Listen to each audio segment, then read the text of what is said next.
ज़िंदगी में खुश रहना कितना ज़रूरी है ये तो हम सभी जानते हैं, लेकिन इसके बावजूद हम ज़्यादातर टाइम दुखी ही रहते हैं, साथ ही दूसरों को भी दुखी रखते हैं।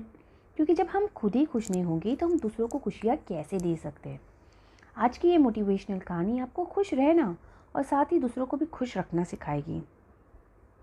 बहुत समय पहले की बात है। नॉर्थ चाइना में 3 मॉन्क रहा करते थे।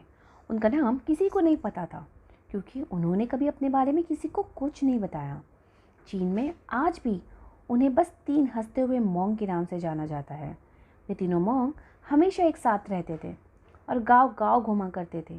और जिस भी गांव में जाते वहाँ के बाजार में बीचों बीच खड़े होकर ज़ोर ज़ोर से हंसना शुरू कर देते।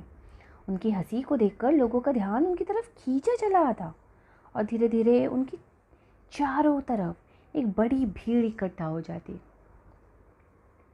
वे इतनी इक्रता व संपूर्णता के साथ हंसते कि उनकी हंसी देखकर सारा गांव हंसने लग जाता। और जब वो पूरा गांव हंसी के समंदर में डूब जाता तो वे दूसरे गांव चले जाते। वे ना कुछ बोलते थे, ना ही कुछ उपदेश देते और ना ही कोई शिक्षा। वे जहाँ भी जाते अपने हंसी से ऐसा माहौल बना देते कि लोग अपने सारे दुख दर्द भूलकर बस हंसने लग जाते। पूरे चाइना में उनके बारे में बातें होने लगी। जब भी उनसे उनका नाम पूछा जाता तो वे बस हंसते थे और इसी वजह से उनका नाम 3 लाफिंग मॉन्क पड़ गया।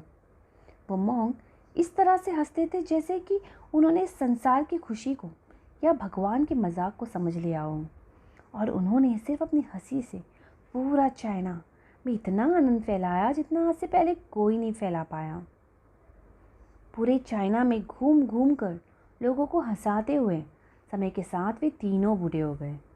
और एक रात जब वे गांव में ठहरे हुए थे तो उन तीनों में से एक मॉन्क की मौत हो गई। ये खबर सुनकर पूरा गांव दुखी हो गया। गांव वालों को लगा शायद आज के दिन वो 2 मॉन्क ज़रूर रोएंगे, और यही देखने के लिए हर कोई उनसे मिलने आया। जब सुबह हुई तो पूरा गांव इकट्ठा हुआ, लेकिन वो दोनों मॉन्क तीसरे मॉन्क की बॉडी के पास बैठकर और ज़ोर ज़ोर से हंस रहे थे। ऐसी हंसी जैसे उन्होंने आज से पहले कभी ना हंसी हो। गांव के कुछ लोगों को उन्हें समझाना पड़ा। उसे समझाने की कोशिश की कि आपका ये साथी था और इसकी मृत्यु पर आपको हंसना नहीं चाहिए। तब उस दिन पहली बार उन्होंने लोगों से बात की और कहा, हम हंस रहे हैं क्योंकि ये आदमी जीत गया है। हम तीनों में शर्त लगी थी कि जो भी पहले मरेगा बाकी के 2 उस पर ज़ोर ज़ोर से हंसेंगे, और इस आदमी ने आज हमें हरा दिया और हम अपनी हार और इसकी जीत पर हंस रहे हैं। इसे अंतिम विदाई देने का इससे बेहतर तरीका और क्या हो सकता है। ऐसा कहकर उन्होंने उस तीसरे मॉन्क को चिता पर लेटा दिया। चीन में ये प्रथा थी कि जब किसी इंसान की मृत्यु हो जाती है तो उसके पुराने कपड़े उतार कर उसे नए कपड़े पहना दिए जाते हैं। लेकिन मरने से पहले उस मॉन्क ने अपने साथियों से कपड़े ना बदलने के लिए कहा था। उस मॉन्क ने कहा था कि मुझे स्नान मत करवाना, क्योंकि मैं अभी अशुद्ध हुआ ही नहीं। मेरे जीवन में इतनी हंसी आई कि कोई अशुद्धता कभी जमा ही नहीं हो पाई। जब उस तीसरे मॉन्क के शरीर में आग लगाई गई तो आसमान में ज़ोर ज़ोर से पटाखे फूटने लगे।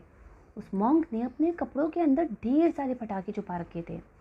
ऐसा नज़ारा देखकर पूरा गांव ज़ोर ज़ोर से हंसने लगा, और मरने के बाद भी वो मॉन्क लोगों के चेहरे पर एक मुस्कान देकर गया। मोटिवेशनल कहानी हमें सिखाती है कि ज़िंदगी में दुख तकलीफ़ें तो हमेशा रहती हैं, लेकिन जो चीज़ हमेशा साथ रहती है वो है हमारी खुशियाँ।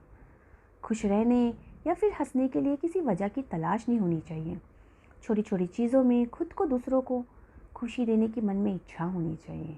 अपने दुखों को बांटना जितना ज़रूरी है उतना ज़रूरी अपनी खुशियों को भी बांटना है। हमारी ये ज़िंदगी बस एक मजाक है। जो इस बात को समझ लेता है वो दुनिया के उन झमेलों में नहीं पड़ता जो बेवजह हमारे दुखों का कारण बनती है। खुद को हमेशा खुश रखना का एक तरीका ये भी है कि अपनी ज़िंदगी में आने वाली खुशियों को दूसरों के साथ बांटा जाए। खुशी एक ऐसी चीज़ है जो बांटने से बढ़ती है और गम बांटने से कम होता है। इसलिए लोगों के साथ खुशियों की पल जिए, लोगों से हंसकर बात करें, छोटी छोटी चीज़ों में खुशियाँ ढूंढें। साथ बैठकर हंसना और मजाक करना, ये सब आदतें हमें हमारी खुशियाँ बढ़ाती हैं। हंसना, मुस्कुराना ये सब हमारी ज़िंदगी का एक अहम हिस्सा है, लेकिन हम अपनी खुशियाँ अक्सर उस दुखों के बोझ के नीचे दबा देते हैं और जैसे जैसे ये बोझ बढ़ जाता है तब हम हंसना और मुस्कुराना भी भूल जाते हैं। अपने गमों को भूलकर ज़िंदगी को जीना सीखिए। छोटी छोटी बातों में मुस्कुराना सीखिए। खुशियों के सहारे ज़िंदगी अच्छी कटती है।